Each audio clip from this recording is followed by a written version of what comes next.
মজাদার না? কি বলুন তো এটা? এটা কি বলতে পারবেন? এটা হচ্ছে চিংড়ি মাছের হাত পা, যেটা আপনারা অনেকেই বাজারে গিয়ে চিংড়ি মাছ কিনতে গিয়ে তো আপনারা বলেন এই হাত পাগুলো আমরা নেব না, এই হাত পাগুলো আপনারা কেটে ফেলে দিন, এই হাত পাগুলো ছাড়িয়ে দিন। তো একদম এই ভুলটা করবেন না। বাজারে যখন যাবেন মাছ কিনতে, চিংড়ি মাছের সাথে সাথে এগুলো হাত পাগুলোও নিয়ে আসবেন। এটার কিন্তু অন্যরকম স্বাদ, পুরো কাঁকড়ার মতন স্বাদ, আর ভেতরে একটা শ্বাস থাকে। তো এটাও কিন্তু খেতে একদম অন্যরকম। তো বাজারে গিয়ে কেউ কখনো দোকানদারদের বলবেন না যে এই হাত পাগুলো চিংড়ি মাছের দিয়ে কেটে বাদ দিয়ে দিন, এগুলো আমরা খাই না, এগুলো আমরা খাবো না। এগুলো কিন্তু অন্যরকম স্বাদ খেতে। তো সেখান থেকে দেখুন আমার বড় নিয়ে চলে এসছে।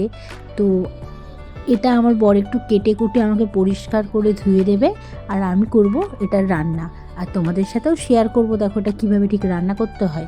তো সেখান থেকে দেখো আমি একটা কড়াই বসিয়ে নিয়েছি গ্যাসের উপরে, দিয়ে নিয়েছি একটু সর্ষের তেল, তারপরে দিয়ে নিচ্ছি সেই চিংড়ি মাছের, তোমরা যে ফেলে দাও, তোমরা যে খাও না অনেকেই, সেই হাত পাগুলো। তো দেখো তেলের মধ্যে সেই হাত পাগুলো দিয়ে আমি কিন্তু আমার মাকে এর আগে আমি দেখেছি, আমার মা কখনো এটা ফেলতো না। আমার মাকে আমি দেখেছি যে মা যখনই রান্না করতো, তো 2 হোক 3 হোক চিংড়ি মাছের হাত পা থাকতো, মা কিন্তু কেটে পরিষ্কার করে সেই মাছের মধ্যেই দিয়ে দিত। তো সেখান থেকে এর একটা যখন মানে অনেকগুলো মাছ নেওয়া হবে, তখন এর কিন্তু অনেকগুলো হাত পা মানে বেশ জড়ো হবে। তো এটার কিন্তু ভালো করে একটু বেশ সুন্দর রান্না হয়ে যাবে, আর খেতেও কিন্তু পুরো কাঁকড়ার স্বাদের মতো শ্বাসটা রয়েছে। তো দেখো এটা আমি কড়াই তেল দিয়ে ভালো করে ভেজে নিচ্ছি, আর ভাজার সঙ্গে সঙ্গে এর একটা অন্যরকম রং ছাড়ছে। তো এর রংটা এত সুন্দর ছাড়বে, আস্তে আস্তে তেলে যখন এটা ভাজা হবে তখন এর রংটা আস্তে আস্তে পুরো একদম গাঢ় অরেঞ্জ কালারে ধারণ করবে। তো সুন্দর দেখো রংটা আস্তে আস্তে ছাড়ছে। তো এইটাই ভাজতে ভাজতে আমি এর মধ্যে হচ্ছে দিয়ে দেবো নুন আর হলুদ, আর এর একটা মশলা আমি বানিয়ে নেবো এটা রান্না করার জন্য। তো মশলা আমি তো সেটা আমি তোমাদের সঙ্গে দেখালাম না, মিক্সিতে বানাবো। আর সেটার মধ্যে আমি দিয়েছিলাম পেঁয়াজ, আদা, কাঁচা লঙ্কা আর টমেটো, আর কিচ্ছু না। তো সেটার আমি একটা চট করে মশলা বানিয়ে নিয়েছি পেস্ট। তো সেটাই এটা দিয়ে আমি রান্না করবো। তো দেখো কড়াইতে এটা প্রায় ভাজা হয়ে গেছে, আমি একটু দিয়ে নিলাম পরিমাণ মতো নুন, আর দিয়ে দেবো একটুখানি হলুদের গুঁড়ো। তাতে কি হবে দেখো এটা সুন্দর ভাজাও হবে, রংটাও কিন্তু খুব সুন্দর ছাড়বে। তো আবারও বলছি, এরকম জিনিস কেউ বাজারে গেলে একদম ফেলে দেওয়ার কথা ভাববে না। এটার স্বাদ কিন্তু পুরো কাঁকড়ার ফেল, মানে কাঁকড়ার ভেতরে যেরকম শ্বাস থাকে এটার ভেতরেও কিন্তু সেরকম শ্বাস থাকে। তো বাজারে গেলে অনেকেই দোকানদাররা কিন্তু আপনাদের দিতে চাইবে না, তো আপনারা কিন্তু এটা জোর করেই নিয়ে আসবেন। কারণ তারা কি করে, তারা বাড়িতে খাওয়ার জন্য নিজেরাই নিয়ে চলে যায়। কাঁচা লঙ্কা, তো সেই কারণে আদা, পেঁয়াজ। তো দেখুন এটা আমার প্রায় গল্প করতে করতে ভাজাটা প্রায় হয়েই গেছে। তো ভাজাটা হয়ে গেছে, ওদিকে আমি মশলাটাও করে নিয়ে চলে এসেছি। তো এবার আমি এটা দেখো কড়াই থেকে নামিয়ে নেবো। তো নামিয়ে নিয়ে আমার বরকে বললাম যে এটা একটু ভেঙে ভেঙে টুকরো টুকরো করে দাও। তো এত বড় বড় রয়েছে যে কড়াইয়ের এপাশ থেকে ওপাশ হয়ে যাচ্ছে। হ্যাঁ, দেখতেও ভালো লাগবে, একটু ভেঙে দাও, আর ভিতরে মশলাটাও খুব সুন্দর ঢুকবে। তো আমার বর দেখো এটা সুন্দর করে ভেঙে ভেঙে দিয়ে ছোট ছোট সাইজ করে দিচ্ছে, আর ভেঙে দিচ্ছি এরকম হাতের পায়ে জয়েন্ট হয়, এটারও সেরকম দেখুন জয়েন্ট আছে, অনেকগুলো জয়েন্ট, 3-4টে করে জয়েন্ট আছে। তো সেখানে কি হচ্ছে, এই জয়েন্টগুলো ভেঙে ভেঙে দিলে এই জয়েন্টের ফাঁকা দিয়ে দিয়ে মশলাটা ভেতরে খুব সুন্দর ঢুকবে। তো ওর মোটামুটি ভাঙা ভুঙি এটা কাজু করুক। এবার আমি এদিকে কড়াইয়ে যে তেলটা রয়েছে সেই তেলের মধ্যে আমি যে পেঁয়াজ, কাঁচা লঙ্কা, আদা, টমেটোটা বেটে রেখেছিলাম সেটা তো রয়েছেই, আর সাথে দিলাম একটু ফোড়ন, কাঁচা লঙ্কা আর গোটা গরম মশলা ফোড়ন, সাথে একটা সুন্দর স্মেল আসবে সেই কারণে নাড়িয়ে নিয়ে। আর এদিকে আমার পেস্টটা তোমরা চাইলে এর মধ্যে তো নিয়ে চলে এসেছি। তো এই পেস্টটা পুরোপুরি আমি দেবো না, অল্পই দেবো, কারণ বেশি এখানে দেখো সেই মশলাটাই দিয়েছি, টমেটো, কাঁচা লঙ্কা, আদা, ওর গায়ের ভেতর তো আমরা খাবো না, চিবিয়ে তো ভেতরে শ্বাসটাই খাবো, তো গায়ে মশলা দিয়ে আমাদের আর কি হবে। আমি এই মশলাটা ভালো করে খাবো ততটুকুই মশলা দেবো।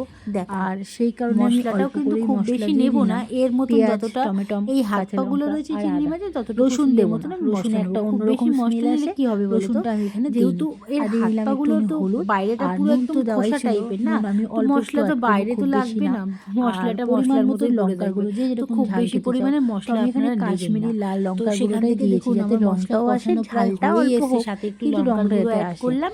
তো সেই কারণে দেখো এখানে দিয়ে দিয়েছি। তোমরা চাইলে শুকনো লঙ্কা বেটেও দিতে পারো, তাতে কি হবে বলো তো, এটাকে ভালো করে কষিয়ে কাশিয়ে আমি এর মধ্যে অল্প জল দেব, কাশ্মীরি লঙ্কা বেশি জল দেব না, কারণ এটা হচ্ছে কি ভাজতে ভাজতে অল্প জল দিয়ে এটাকে কষিয়ে নিচ্ছি। হ্যাঁ, তো অল্প জল দিয়ে কষাতে যাবে, একটা তেল ছেড়ে যাবে, তাতে কি হবে রান্নার একটা স্বাদটা যেটা আরও দ্বিগুণ বেড়ে যায়। তো সেই কারণে দেখো অল্প জল দিয়ে আমি কষিয়ে নিচ্ছি। কষানোর পরে যে আমার সেই চিংড়ি মাছের হাত পাগুলো আছে না, ওগুলোকে কী নাম দেবো আমিও জানি না, আপনাদের জানা থাকলে কী নাম আপনারা প্লিজ বলবেন তো, ওটার নামটা কি। আমি তো চিংড়ি মাছের হাত পাই বলে যাচ্ছি, তো আপনারা কি বলেন সেটা কমেন্ট করে জানাবেন। আর এখানে দেখুন চিংড়ি মাছের হাত পাগুলো আমি এর সঙ্গে এই মানে মশলাটার মধ্যে, কষানো মশলাটার মধ্যে দিয়ে দিচ্ছি। তো ওইখানে হেল্প করছে আমার বর আমাকে, আমি বললাম একটু তুমি দিয়ে দাও তো কড়াইতে, ও তাই সেগুলো দিয়ে দিচ্ছে চিংড়ি মাছের হাত পাগুলো। দেখো কত সুন্দর দেখতে লাগছে না, রঙটাও কত সুন্দর এসছে, খুব সুন্দর রঙ এসছে। তো এদিক ওদিক করে নাড়িয়ে ভালো করে কষিয়ে কাশিয়ে, তো আমি এর মধ্যে কিন্তু আবার একটু জল অ্যাড করব, যাতে এর ভেতরে শাঁসটা ভালো করে সেদ্ধ হয়। হ্যাঁ, আর একটু ঝোল টাইপের একটু থাকে মাখা মাখা গায়ের মধ্যে, যাতে আমি ভাত মাখিয়েও খেতে পারি, তাতে আমি একটুখানি ঝোল টাইপের একটু রাখবো, ঝোল মানে গায়ে মাখা মাখা মশলা টাইপের একটু রাখবো। তো আর আমি এখানে কিন্তু খবরদার কেউ এমনি জল, কাঁচা জল মানে ঠান্ডা জল ইউজ করবেন না, গরম জল করবেন। আমি একটু উষ্ণ গরম জল বোতলে করে রেখে দিয়েছিলাম, আমি বারবার করে সেটাই একটুখানি করে দিচ্ছি। কারণ জল না, মানে ঠান্ডা জল যদি কোনো রান্নার মধ্যে ইউজ করেন, দেখবেন মশলাগুলোকে এরকম যেন ছেড়ে ছেড়ে যায়। আর যদি গরম জল ইউজ করেন, তাতে কী হবে গরম জলের সঙ্গে পুরো একদম মশলাটা একদম মিক্সড হয়ে যায়। তো সেই কারণেই সুন্দর করে একটুখানি জল ঠল দিয়ে কষিয়ে কাশিয়ে নিয়ে অল্প জল দিয়ে এর মধ্যে দেখো কষানো হয়ে যাওয়ার পর আমি আরেকটু জল অ্যাড করব।